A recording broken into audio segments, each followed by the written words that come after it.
Good morning, everybody. Hopefully you're having an outstanding, what is it, Wednesday? Christmas is only a couple of days away. We got a special guest today, so let me just dive into my normal spiel so we can get this show going. Make sure I hit the right button. First, welcome to Break the Cycle with DSD. I am your host, Duane. I am not a therapist, though our guest is. And I'm not an attorney. I'm an individual who has gone through a tough experience and developed some tips and techniques that I share with you to help you get your life back, break the cycle of abuse, strengthen the relationship with your kids, and just minimize the crazy. If you want to call your ex a narcissist or say they have a personality disorder, don't do it. Only a licensed professional can diagnose somebody with a personality disorder. Don't throw away your credibility just for the off chance that you can take your finger and just poke them in the eye. Be strategic about what you do and focus on the long game, on the war instead of the battle. Pick your fights and don't throw away the credibility, because that's the main thing you have going through this. If you like what's going on here and you want to support this show, you can do that by becoming a channel member. Just surf on over to youtube.com/dadsurvivingdivorce. Click the join button. You get special badges, custom emojis, names listed in the credits, access to member-only events, and access to a section of the Discord for members. If you want to get text notifications when this show goes live, you can text DSDLIVE to 844-598-0012, 844-598-0012. And on that, I'm not going to have call-ins because we have a guest, and I'm just going to flip over to that. Kris, how you doing this morning? I'm good. How are you? I'm doing pretty good. I got my coffee. It's almost Christmas. Things are going okay. But we have a topic we want to hit that I think will be very helpful for people. Yes. And if people saw the title, we're being a little melodramatic. Kind of, not really. That denial can be deadly. It was a topic we came up with, and you had somebody that you were talking about before we started. Do you want to just dive into that story? That's a good segue, I think, to start into this. It's so funny. This morning I opened up my IM, and somebody who had been a listener for a long time said, oh my gosh, I just, I listened to your podcast. I've been listening for 200 different podcasts. And you know how you always say, read the books and do the work? Well, I finally did. And oh my gosh, my life has improved. And she's like, well, it only took 200 times of hearing that to finally do it. But she did it. So that's what counts.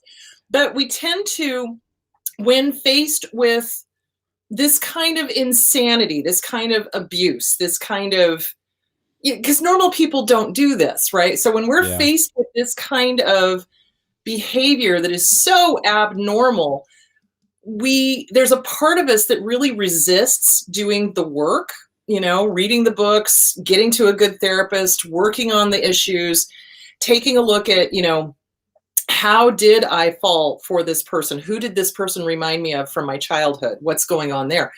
Because it's so funny. It's like somebody who's been through great trauma will oftentimes sit on my couch and say, oh, my childhood was perfect. Oh, no, it was great. Oh, no. And then as the story starts unraveling, you start hearing the verbal abuse, the physical abuse, the sexual abuse, the mental abuse, the religious abuse, the whole thing. And part of it is denial. And denial can be very deadly if you do not really seriously take your abuser seriously. And what led you to that point, if you continue to stay in denial, you very well could be putting your life in danger. I think part of the issue is that, and it's fascinating. You're talking about how people will verbalize the words. They'll tell you how horrible something is, but at the same time, in their own mind, they think it's fine. And I think it's because we normalize this stuff. It's like, well, that was just everyone's childhood is bad. Everyone goes through stuff. So mine was quote unquote normal. And so this is what abusive parents do. Yeah. Everybody's family is like this. No family is normal. Everybody's family does X, Y, and Z. When in fact, everybody's family does not do X, Y, and Z. And we minimize it because think about it. When we get damaged as kids, there's a little inner child living inside of us. And it is so hard to wrap that little kid's mind around the fact that mom and dad did not have our backs. And that is devastating to a small child. So that is why, in part, a lot of adults have a hard time addressing and dealing with the trauma that they have, is because it's like, no, mom and dad loved me. Well, no, they didn't, you know? You know, it reminds me, I remember at one point in the early part of this, when I was dealing with my therapist, she was fantastic. I love her. I didn't even realize she was a trauma therapist whenever I picked her.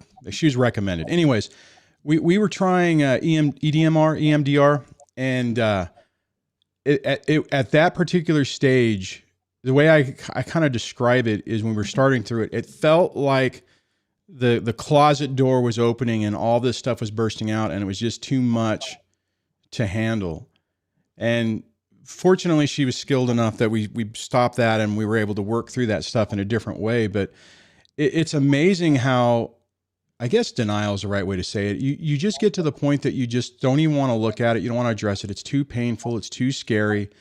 And you don't realize how damaging that is to the rest of your life. I mean, you cannot feel the pain. I mean, it's weird how this what I'm getting ready to say scenario affects, or is a truth for everything in life. If you don't do the pain and deal with the issue, it gets worse. Yes. If you don't deal with the childhood issues, it will play out in your romantic life. Let me just say that again. Yeah. If you do not deal with the childhood issues, it will play out in your romantic life, because the inner child looks outside and goes, oh, look, there is somebody who reminds me of mom or dad. So if I can make that person love me, and realize this is not conscious. It's not like you wake up in the morning and go, gosh, I'd really like to date mom and dad.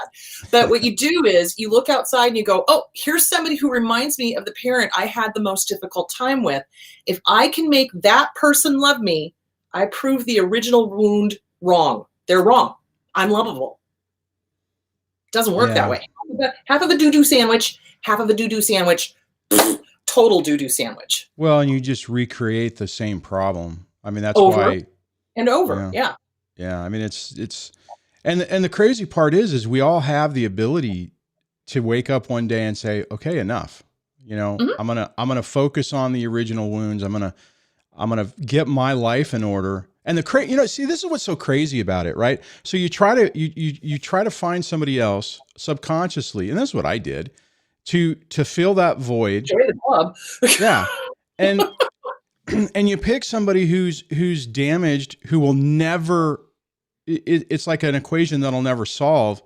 But if you just took a pause, worked on yourself, dealt with that, rebuild your self-esteem, rebuild your self-worth, rebuild your healthy boundaries, the person you'll ultimately pick won't be that, because you would never deal with it. You would not deal with it. You would never allow that into your life. You would never. Yeah. It's like I tell people, they often ask me, well, how long is this going to take? And I'm like, well, are you working on yourself? The sooner you work on yourself, the sooner you're going to get healthy. And then once you get healthy, trust me, narcissists don't even come sniffing around. I mean, They might try once, but once they realize that you're like, not playing, not putting up with this, they scatter. See, that's a really good point too. And because some people are like, that's the key.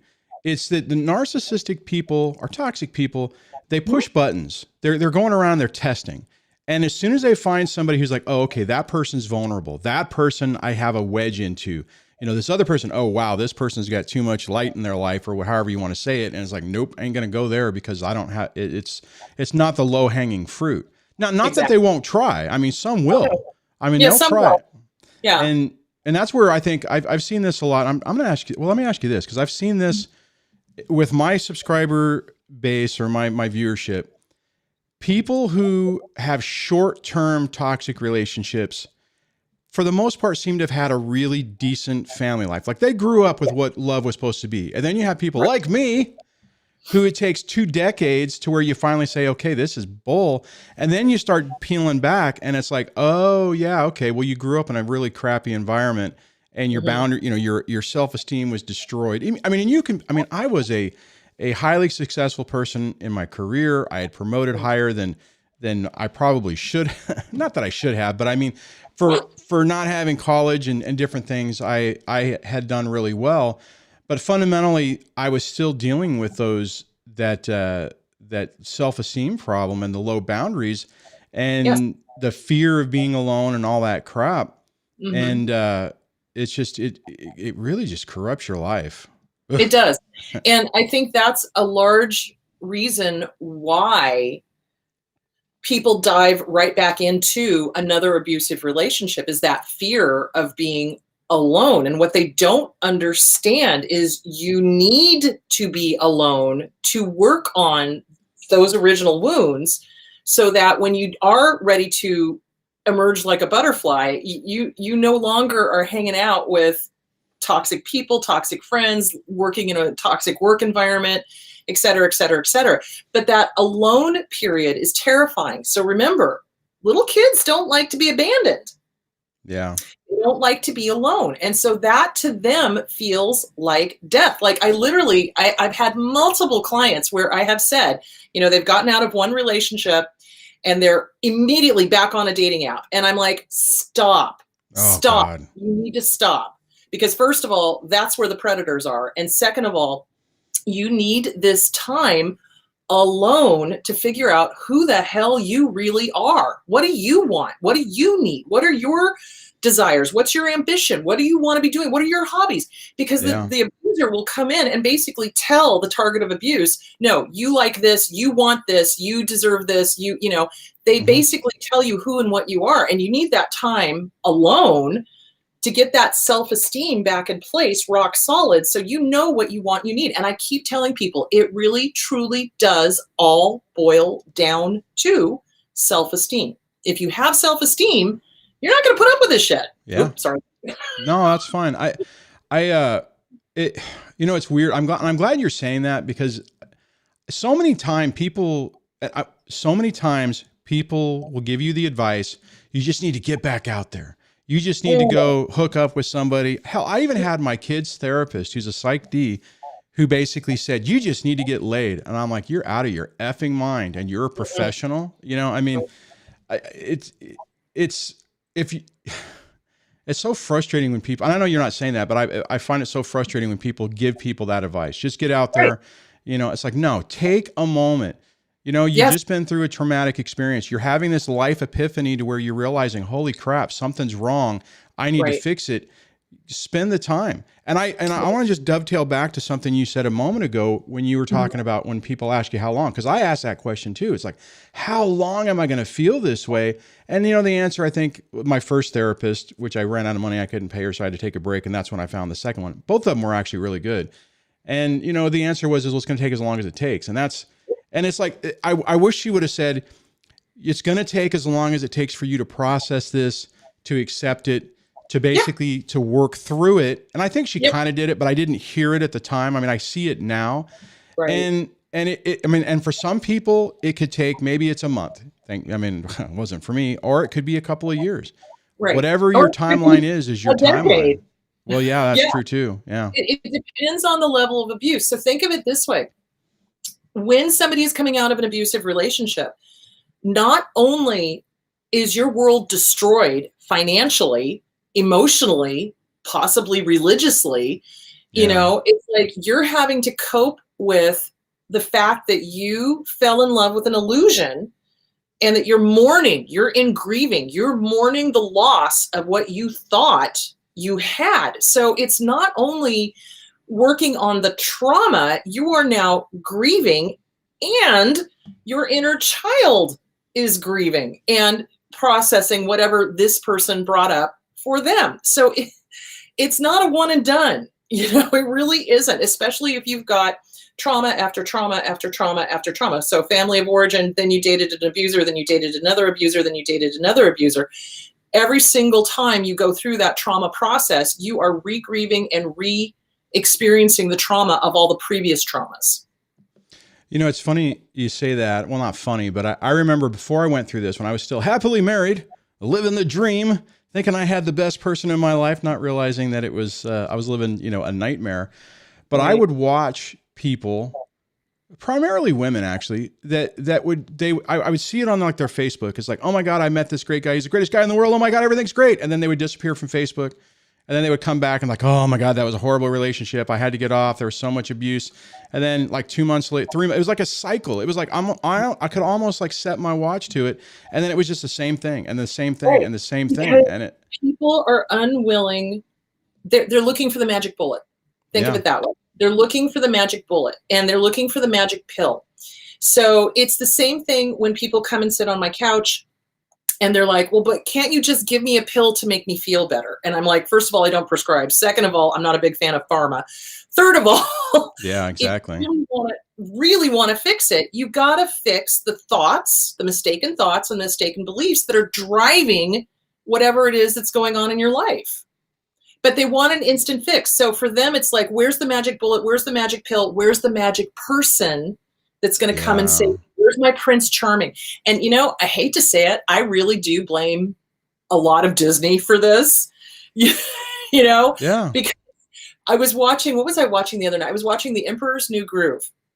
And I'd never seen it before. And since we're back in quarantine basically again, I was like, okay, Disney Plus, cool. So I started going through and watching, you know, movies that I hadn't seen. And so I started watching it. I'm like, the title character is a complete and total narcissist. And then, of course, by the end of the film, he gets it. He turns his life around. He has friends. He's, you know, a good ruler, you know, all of this stuff. And I'm like, that's not reality. They don't ever get it. They don't ever change. They don't ever, you know, suddenly get a bunch of real true friends. They have a bunch of fake friends. But, you know, I'm sitting here going, and that is the theme in a lot of these romance movies, in a lot of these Disney movies, where the guy's a bad guy and then the girl comes in and changes them to be good. And it's simply not reality. Yeah, it's hopeful thinking. I mean, and you're setting yourself up for failure. Yeah, I mean, we want to believe that that's. I mean, I've seen that too. I mean, you know, actually, I won't even say this about.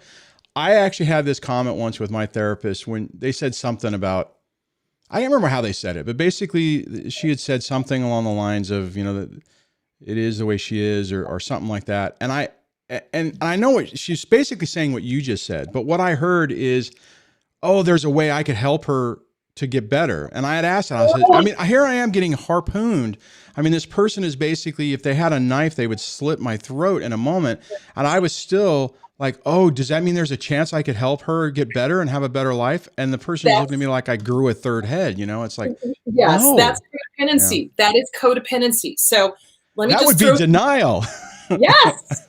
Let me just throw some books at you that will help with that. All right. The Disease to Please by Harriet Breaker. Who's Pulling Your Strings by Harriet Breaker. CPTSD From Surviving to Thriving by Pete Walker. I have on the shelf. Yes. The Self-Esteem Workbook by Glenn Schiraldi.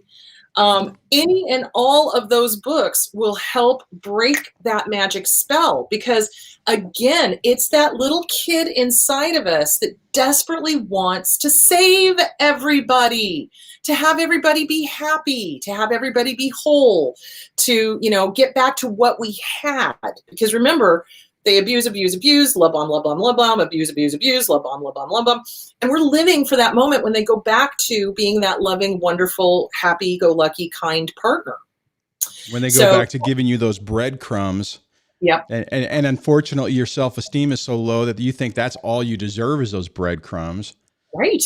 It's crazy. Or you think that, and I've had other clients do this too. And this is heartbreaking when you have to disabuse them. I love that word, disabuse them of the abuse. So they'll sit there and they'll tell me all the horrible things that the partner is doing, but that's not the real him. The real him is when he or she is being kind and nice. And I'm like, no, sweetheart, the real them is the one that's being the sadist. Because good, normal, healthy, kind people do not do that to other people. They just don't. It's so frustrating because everything is right in front of you. What I've noticed is looking at my situation and even looking at different people who have coached and you know commented on the videos or called in or whatever, is people will rationalize that behavior and just make excuses for it. Yeah. And just, I mean, and it's like, and it's right in front of you. And typically what I've also noticed is that they will tell you from day one who they are. They might say it in like, oh, everyone abandons me, because mine had said that. I mean, Or huge my red ex, all my flag. exes are crazy. That's another All one. my exes. Oh, I had that. I finally realized, not finally, but like, a few years ago, maybe 7, realized, oh my God, I'm the latest crazy abusive ex, Right. because I was I almost said a term, Captain Save a Person, with her, where, I'm like, oh my God, this poor little butterfly. How could anyone treat this angel so badly? And it's funny. It's not funny. It's ironic. Is in my mind, I'm thinking, if I am so good to this person, they will have no choice but to love me and to be loyal, and we'll have this great relationship. And I've seen that from a lot of people. It's like, that's kind of like, it's like, okay, well, if I provide everything and I treat you the best I can, and I try to make all your dreams come true, why would you leave me for the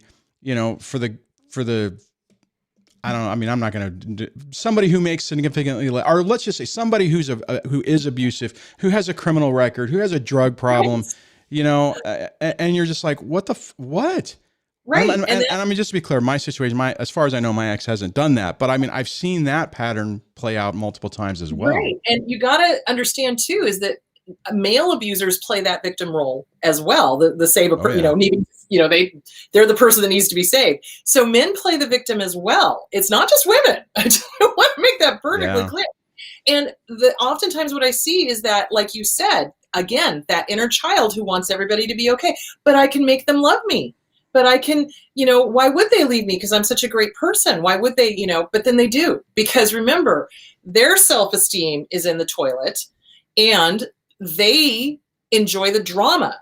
And if we cannot provide drama because we're providing all this good stuff, they hate it. They hate it. And they hate us for being happy. And then they'll sabotage it. I was just talking to someone the other day who's going through this, and I'm like, look, here's the problem. If you have somebody who has all these childhood wounds, and maybe I didn't say it that way, but who has this past history, fundamentally their subconscious says that's what they deserve. So if you come in and you're the good person, well, it scares them because that's not normal to them. So it's like they need to create that chaos, and they'll destroy the relationship. They'll find a way to sabotage it. I think primarily they try to push you or the other person to break it off or to do something so that they can say, see, you cheated on me, or you did this. Right. But ultimately it's to destroy it to prove their subconscious correct. Yeah, you're right. You're not worthy of it. You don't deserve real love. You don't deserve somebody who cares about you. And the sad part is, if somebody isn't willing to work on that, and most of the time they're not, you're not going to save them. Right. No, you're not. You cannot save the unwilling. Seriously, you cannot save the unwilling. If they are willing to work on themselves, like really, because generally, truly abusive people, whether they be malignant narcissists or malignant borderlines, are unwilling to stick with therapy. So as soon as the therapist goes, and what's your part in this? They go, screw you, you're incompetent, you're dangerous, I'm leaving, you're a terrible therapist, and they walk out and they never come back. Yeah. Or they take what is said in couples counseling and they will use it against the partner, which is why I keep telling everybody, and this is part of the denial. So when I deal with somebody that's still in the abusive relationship, and they start telling me, oh, but I want to go to couples counseling with them and fix this. Do not, listen to me now, believe me later. Do not do it, because what will happen is the abuser will take what is said in therapy and they will use it against you. They'll flip the script. They'll use it against you. They'll gaslight you, and they'll make the situation even more dangerous. And this is where denial is deadly, because I don't know, did you read, there was a latest incident in France where a woman was being abused by her husband, and he set the house on fire, and she ended up on the top of the roof, and then he killed 3 police officers. So this situation had been going on for a long time, but she kept going back to him. And that's the deadly part of it. It's like, you cannot fix these people, guys. If they are verbally abusing you, if they are physically abusing you, it's not going to get better. And it oftentimes ends up in the death of the spouse that's being abused. So, and I mean, an opposite side of that, not an opposite side, but just another version of this. And I don't know how it ultimately played out, but I still work with the DOD. So I have our work with airmen and stuff. We had this one young troop who was going through a nasty breakup, and his ex was doing the silver bullet. You're abusive. You hit me. I mean, and in the military, it's a wholly different thing. I mean, so if you get caught up in that, the ability to go to jail or Leavenworth or whatever is a lot easier than out on in the real world. Mm-hmm. But so, they got the lady, I mean, everyone believed the guy, right? So this was one of the unique things. It's like, okay, this chick is crazy. This isn't true. Leadership was backing him up. Typically that isn't the way it happens, but they were. And like 3 months later, they're back together. And it was like, I'm just looking at going, oh my God, it's a train wreck. I mean, you've already seen somebody who's willing to try to sacrifice your freedom and make up stories to destroy you. Right. Now you're allowing that viper back into your environment. And again, that's the denial. That's the excuse making. Oh, well, and this is something I've heard, oh my God, so many times. Oh, well, she had a really bad childhood. Oh, well, she didn't have a good parenting, or he didn't have good parenting, or whatever the tinky excuse is. It's like, no, they're an adult. And even though maybe the inner child might be running things, they're still an adult there, and they are making choices. And when somebody shows you who they really are, believe them the first time. Don't wait for a second time. And what we tend to do as people pleasers, because we've had, maybe messed up childhoods, or we're just, really, really hoping that everybody's going to be healthy and normal, we give people second, third, fourth, and fifth chances. Yeah. I would say, honestly, when they show you who they are the first time, peace out, be gone. Because they've showed you who they are. I mean, if you have to, you could play life like a baseball game, but that's playing with deadly fire. 3 strikes and you're out. But when they show you who they are, leave. Don't sit there and go, well, no, Once is a fluke. Twice is a coincidence. 3 or more times is a goddamn pattern. Yeah. No, I mean, it's funny. I keep saying it's funny. I had a conversation with one of my kids. I think it was my youngest, maybe 6-7 months ago. We were talking about relationships. And I basically said, you can have compassion for and empathy for somebody who has problems. It doesn't have to be your problem. Right. I mean, if you have kids and if you're married and your kid has an issue, then it's your thing. If you get married to somebody and you realize, oh crap, it's a problem, you have somewhat of an obligation to at least try. But you don't have to take everyone else's issues and make it your own. It's not worth it. I mean, we have this one life. And we can have compassion for people and we can try to be there and help them, but we don't need to make their issues your issues. And that's the thing, because of who we are. We are kind, gentle people. We like to help other people. It would be lovely to see the entire world enlightened. That would be awesome, because then there would be no more jerks.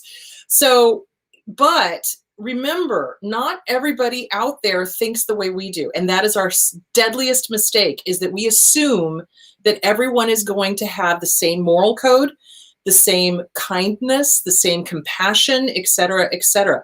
So you can have compassion for your abuser, but that does not mean they need to be in your life. So Pema Chodron talks about the difference between compassion and idiot compassion. So compassion is being able to look at the abuser and go, damn, y'all are screwed up. I got it. Your family was woohoo. Yeah. And I cannot fix you. And I don't need to have you in my life. That's compassion. It's like you understand why they're doing it, but you choose not to have them in your life. Idiot compassion is where we go, oh my gosh, your family was so screwed up, and I'm going to be the savior, and I'm going to fix you, and I'm going to save you. And, and then it just ends up in a train wreck. So. You just called me an idiot. I love you, buddy. No, it's funny. God, I say that again, but it's another epiphany. Is I remember back in the day when I was, when I was courting my ex. Well, she wasn't the ex at the time. Courting my new wife potentially, and I was thinking, oh man, we both have this screwed up thing. So we have this kindred spirit that we understand each other.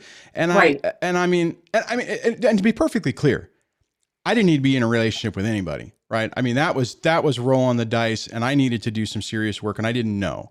So, but I fell straight into that. Because ding, that was me.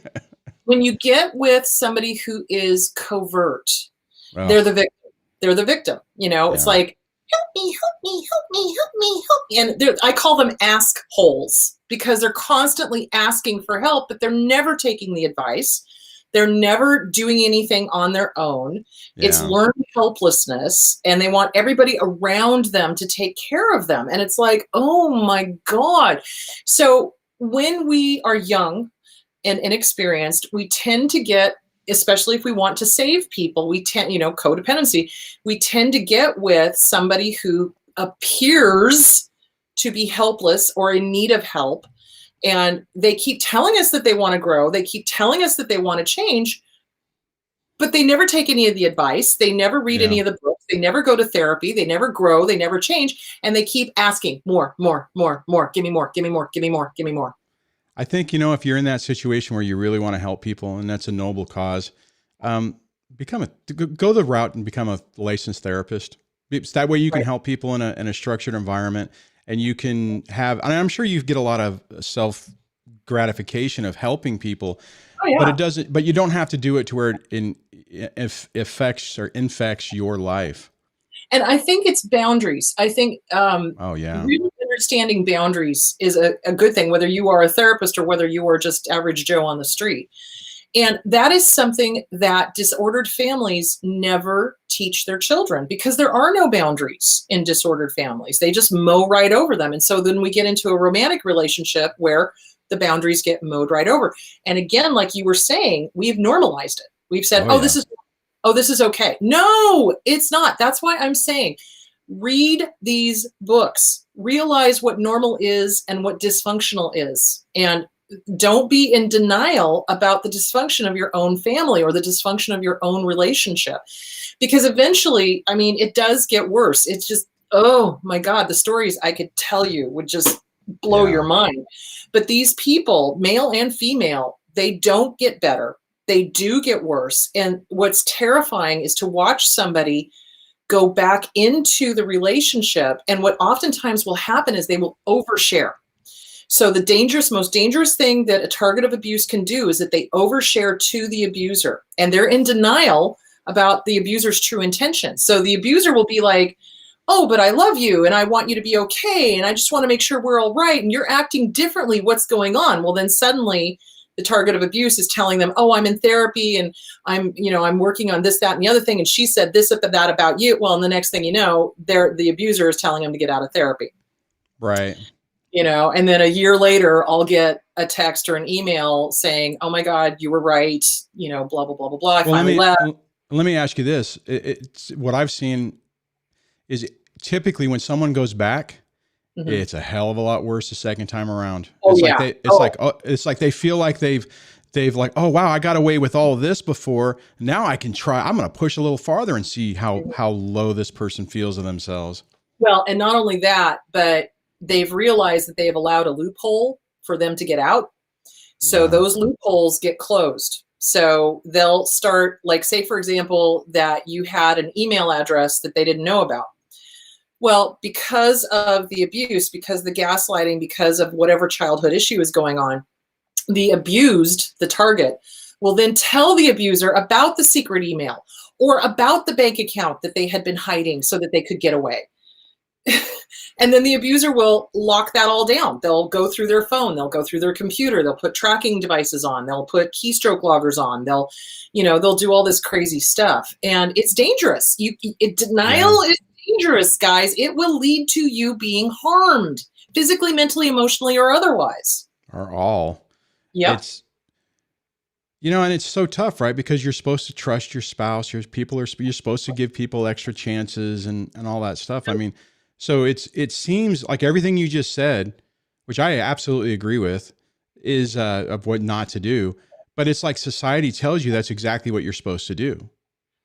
And but you know what? Again, if we look at what is influencing society, what is the number one movies right now? It's all the Hallmark Christmas movies, which always have the turning the bad guy into a good guy, heartwarming, lovey-dovey, romantic, and then with the Disney stuff, turning the bad guy into the good guy, you see where I'm going with that? It's like society has got, and think of it too this way, society has got a really weird thing about speaking the truth about abuse. If somebody speaks up and says, my family was abusive, they get hit with a whole bunch of crazy, cray-cray people. Oh, you can't say that about your family. You can't say that about your mom and dad. You can't. Yeah, I can. Watch me. I wrote a book about it. Screw you. You know what I'm saying? It's like, Yeah. It's like they've got this thing where it's like, no. Every single family has got to be, sunshine and Hallmark holidays. And I'm like, no, they're not. Some families are deadly. Yeah. So you got to get rid of this denial. If somebody tells you that their parents are abusive, believe them. That should Don't be throw yeah. stuff at them saying you have to honor them, you have to do this, you have to do that. No, if they are abusive to you, you can cut the cord and be done. Well, and I would say if someone is telling you that if you're courting somebody and they're telling you that their family is abusive, that's a red flag, and look into it. Doesn't necessarily mean that person hasn't healed and worked through it. Right. But you need to put extra work and extra caution in that. Well, you need to ask them, have you worked on it? Are you going to therapy? Are you working on this? What are some of the issues that you saw in your family that have affected you? You got it. I hate to say this, but you have to interview your prospective partner. And this is a funny story. So when John and I were courting, this was dinosaurs were roaming the earth. But back when we were living in LA, and he and I were dating and everything, and it was getting more and more serious. And I basically decided that I was going to tell him exactly what kind of family he was marrying into, because he needed to know, because my dad was racist and sexist and everything else. And John is half Italian and half Mexican. So we went out to dinner, and I was still drinking at that time. And I got completely doo-doo faced. And I told him everything about my family. And God bless him, the man married me anyway. So at least he didn't go, check, please. Right. Well, no, because I kind of figured he needed to know. No, yeah, exactly. They were. And of course, he was prepared, because then the first time he met my dad, he started telling spick and wop jokes, thinking that was funny. I'm like, oh my God, I'm going to be an old maid. Holy crap.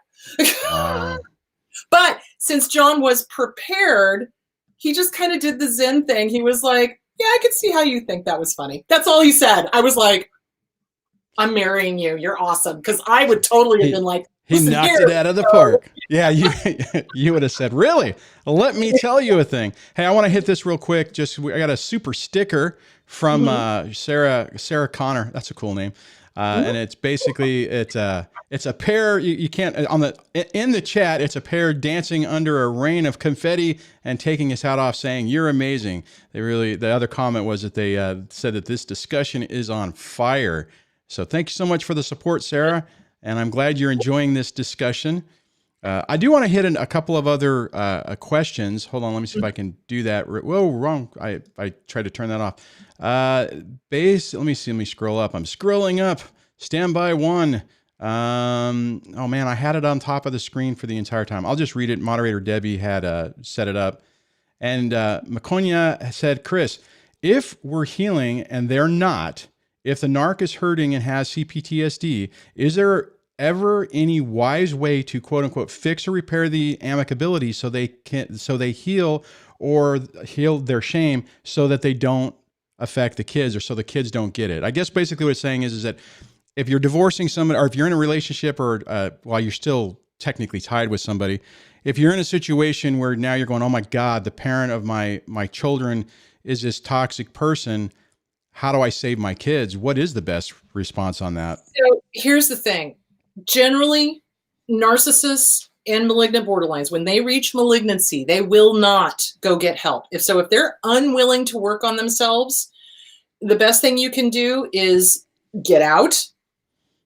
And if there are children involved, you be honest with the children without bad-mouthing the other parent, because remember, that child is 50% them. But if the child comes to you and is upset because mom or dad has just raged at them or whatever, validate. That's not normal, hun. Healthy, normal people don't do that. It's not you. It's not you. And that's what's important. Yeah, and what I've tried to do, or done in my situation, is use any situation I can without tying it directly to their mom, like so other friends or whatever, that even if it's behavior that's like, oh my God, that's exactly what their mom would do, and just work through that and say, is that, how does that make you feel? I mean, do you like that? Is that who you want to be? And just drive the discussion that way. And then the second part about it is try to model better behavior, demonstrate that that you could be the loving person and deal with it. Now, the other thing I would say, and I do recommend to people who have young kids and a parent does Casper out, so to speak, or just kind of, but abandons them, make sure before they become adults, you get them help to deal with it, because they won't tell you that they'll tell you they're okay. Because I know I thought I was okay, but don't let them go into adulthood wondering. And this is what happened with me: is why does my dad not love me? Right. I mean, and it's so crazy. I mean, and later in life, I understand what was going on, and he couldn't fight my mom. And as a result of that, I joined life thinking, desperately wanting a relationship with my dad, but always thinking that, man, why doesn't he care about me? Why doesn't he give a rat's ass?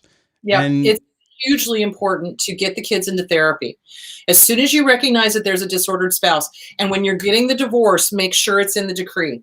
Make sure that you have the right to put them into therapy, because I have seen so many abusers try to make sure that that wasn't in the divorce decree, and then use that later on saying, well, it's not in the decree, I don't agree to it. And so what do you say to people who, because I've had a few conversations with people where they'll say, well, I don't want to, cause any more craziness or stigma or anything with my child. And I don't want to put them through that, and they're doing pretty good and they don't need that. And I mean, here's the thing. Kids caretake their parents. You don't even realize it. Kids caretake their parents. And so when there is an abnormal situation going on, make sure they get into a good therapist so that they have a safe place to vent. Now, the other thing I have seen happen is the disordered parent will try to interfere with that. They'll try to stop the therapy, or they want all of the notes from the therapy. So here in Arizona, the nice thing of it is that, well, depending on the agency, you can tell the parent, no, I'm not going to tell you everything that's going on in therapy. I will let you know if there's a danger to self or danger to others.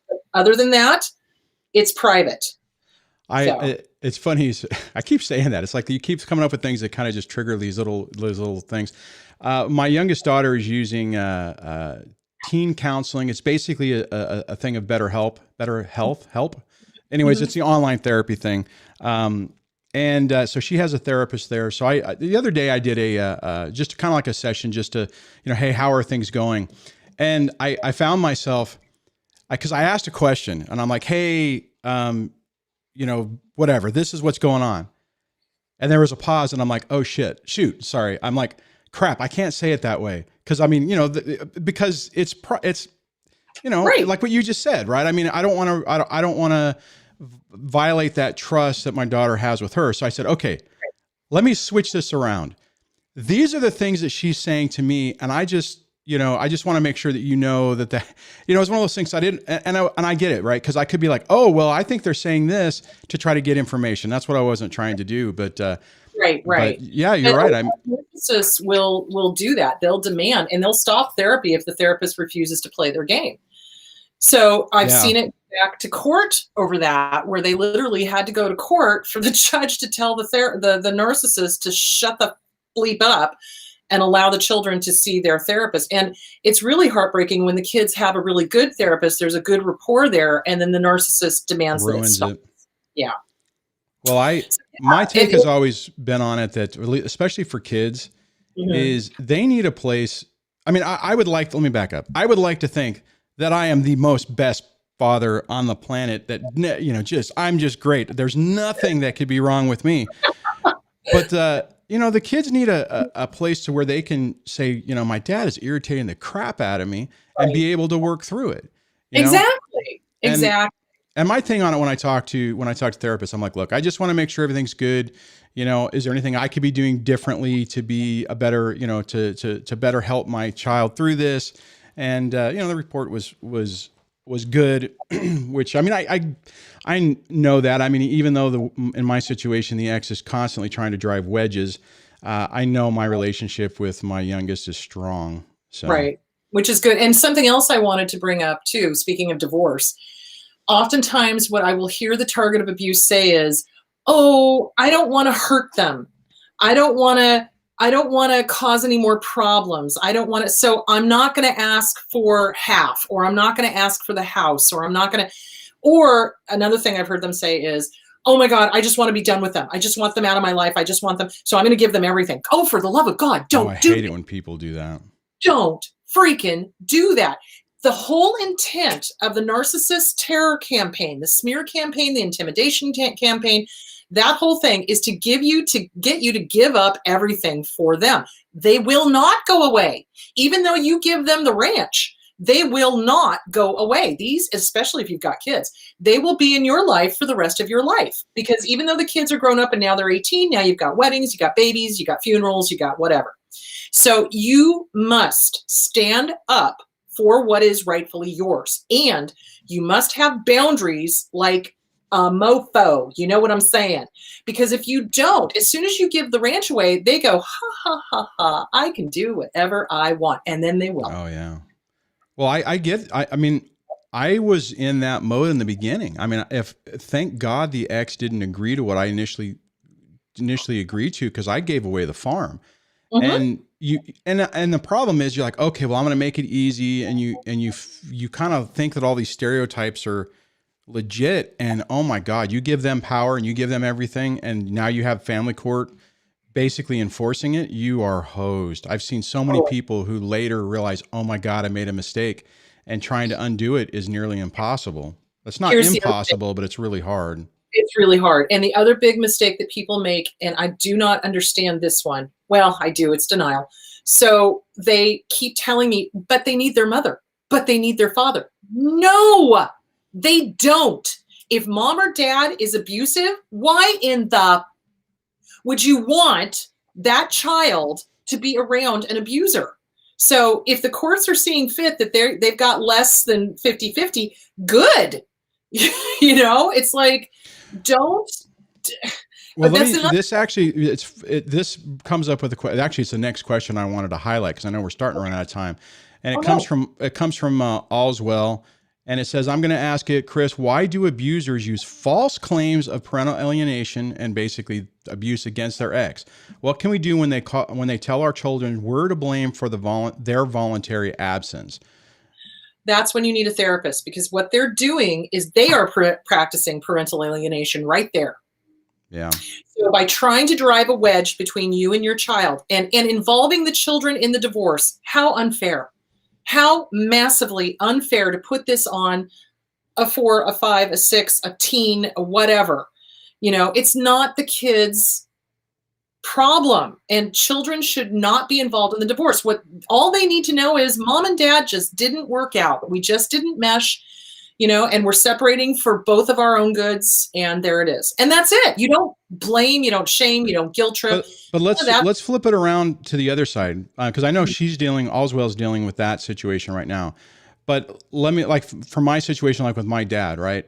So he wanted to be in my life. My mom had pretty much vilified him, that was back in the day before cell phones and stuff. So she'd pull the thing like, oh, your dad's going to come by and see you, and he never shows up because he never knew. And right. So, but what do you do on the opposite side if you're the parent who isn't seeing your kid because you've had a false claim of abuse, and maybe there's a temporary restraining order or something, and you're not able to? I mean, if you're on the flip side to it, because that happens too. Absolutely. False claims happen all the time, and that's why it makes it doubly hard for true targets, because then you've got all these wahoos doing these false claims. So if you are on the opposite side of that and somebody is pulling this parental alienation thing, my suggestion would be you get a good attorney and you fight it to your last breath. Because 2 things. 1, you need to undo this. And 2, you're going to be able to show your kid, I fought for you. I fought for you. I fought to have you in my life. And while this is all going on, you are going to be keeping a journal or a letter writing thing going that you're going to hand your child when they are 18, so that they have a clearer understanding of what was going on and what you were doing. And it's not going to be blaming the ex. It's going to be like, I love you so much. I can't see you. I wish I was there with you. Unfortunately, there's this restraining order and I can't see you right now, but I've got an attorney and I'm doing everything I can. I'm going to give you these letters when you're 18, so you know what I've tried to do. Yeah. And you know what I'll say? I was talking with another, well, I won't use their name. I'll let them tell their story. But basically, alienation, I mean, just the whole 9 yards, you know, kids finally an adult, the relationship completely degraded. And then with time was able to reconnect, and now they're having a good relationship. I know people hate to hear me say that sometimes it takes until they get to be an adult to redo it or to kickstart the relationship. But the reality is, I think most kids, like even me, right? Even though I believed that I believed everything I was told, and even in my situation, when my dad's actions unfortunately backed up the story that my mom was saying, and even with that, I still wanted to have a relationship with my dad. I still would reach out every once in a while. I still would try to keep the door open. There was one period of time where I stopped talking to him just because I was like, I felt like I was annoying him, and I'm like, well, I'm always trying to chase him. Let me just see what happens. And 3 years later, I hadn't heard from him until my grandfather died, which is, I mean, that is a bad indication. However, the reality is he was so hurt by what had happened and how I basically took my little bony finger, and just jabbed it in his eye, boop, over and over again. It was a defense mechanism. And I didn't see it until I was sitting over there on that couch right there. And I realized, holy crap, I'm starting to think that some of the things he did make sense to maintain my own sanity. And I finally had an epiphany. I'm like, oh my God, I know why he did what he did. Because he had no choice. It was either going to emotionally kill him, right, or he just had to basically let me go and put up a wall and a barrier and a boundary to keep me from hurting him. Well, and this is the other thing that people, I don't think, are prepared for. When you are leaving an abuser, they will use the children as pawns. You cannot be in denial about that. And you have to be on the lookout for the parental alienation. You also have to be on the lookout for false allegations.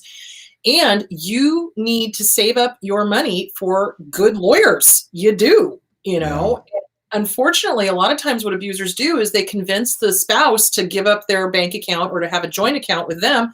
They'll clear it out and you've got nothing. So you cannot be in denial about this stuff. You cannot.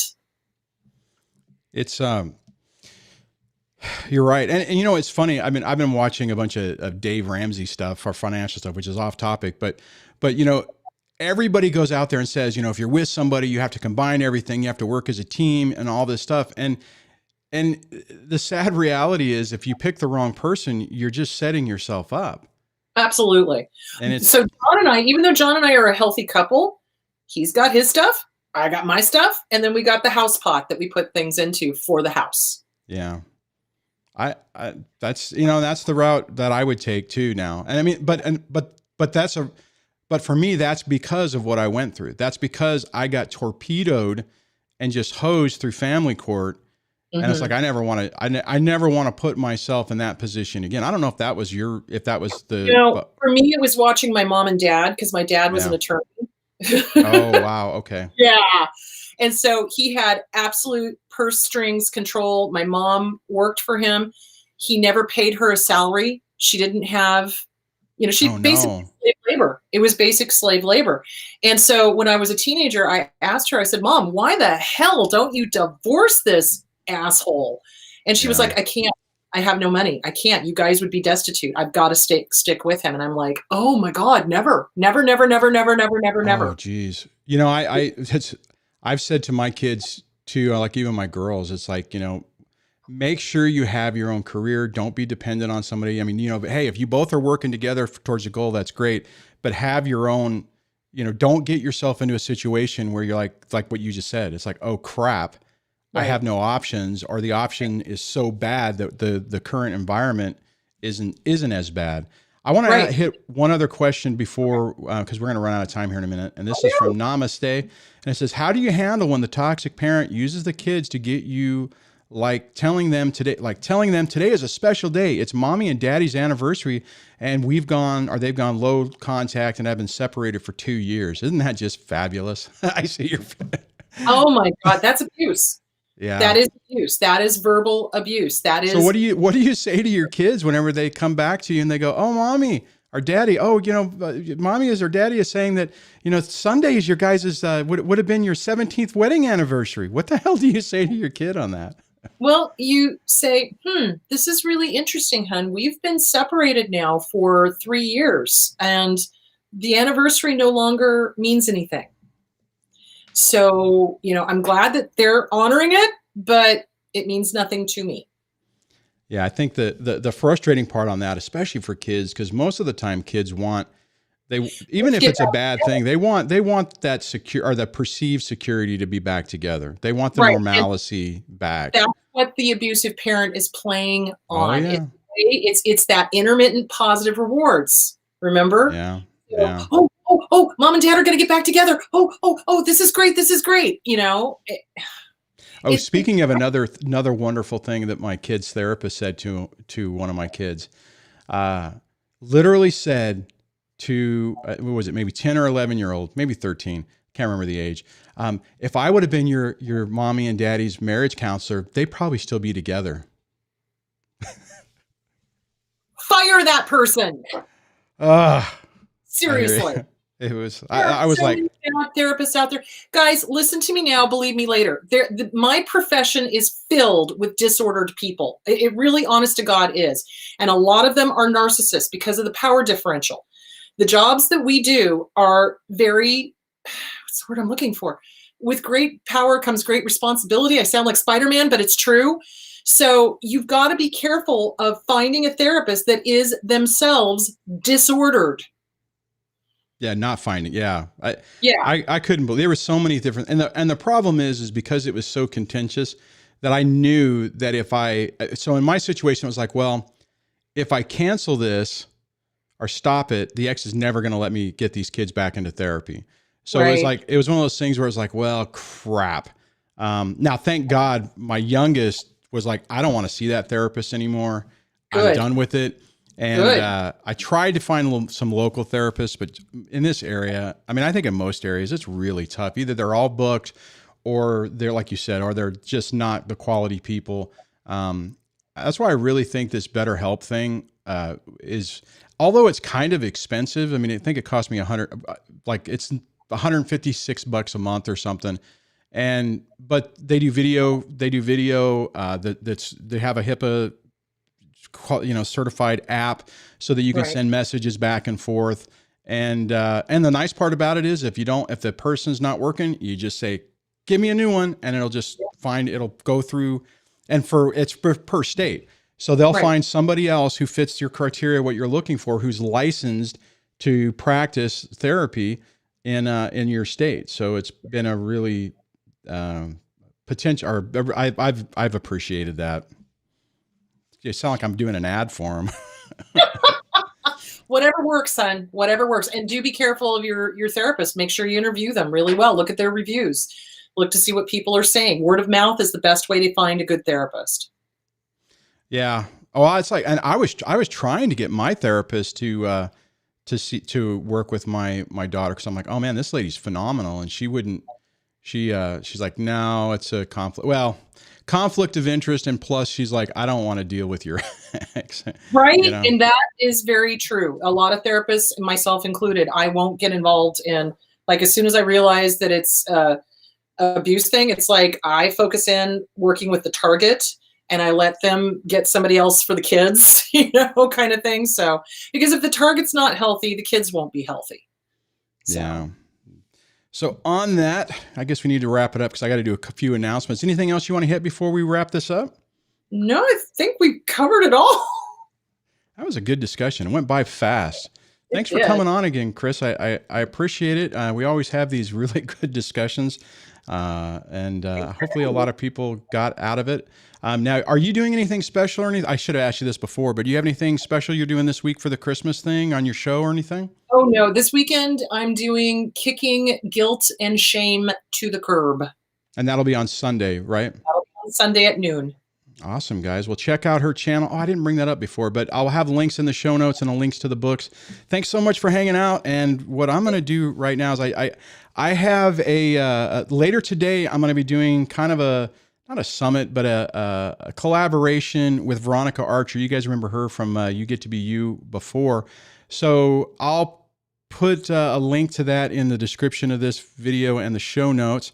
So that'll be later today. And on that, guys, thank you so much for hanging out with us today and enjoying, or not enjoying, but participating in the conversation. And the last thing I want to say is thank you so much for the channel members who help keep the lights on and the internet running and the software spinning and all that stuff. So you guys have a great rest of your day. I'll be back here tomorrow. And don't live in denial, and don't let these people torpedo your life. All right, take care.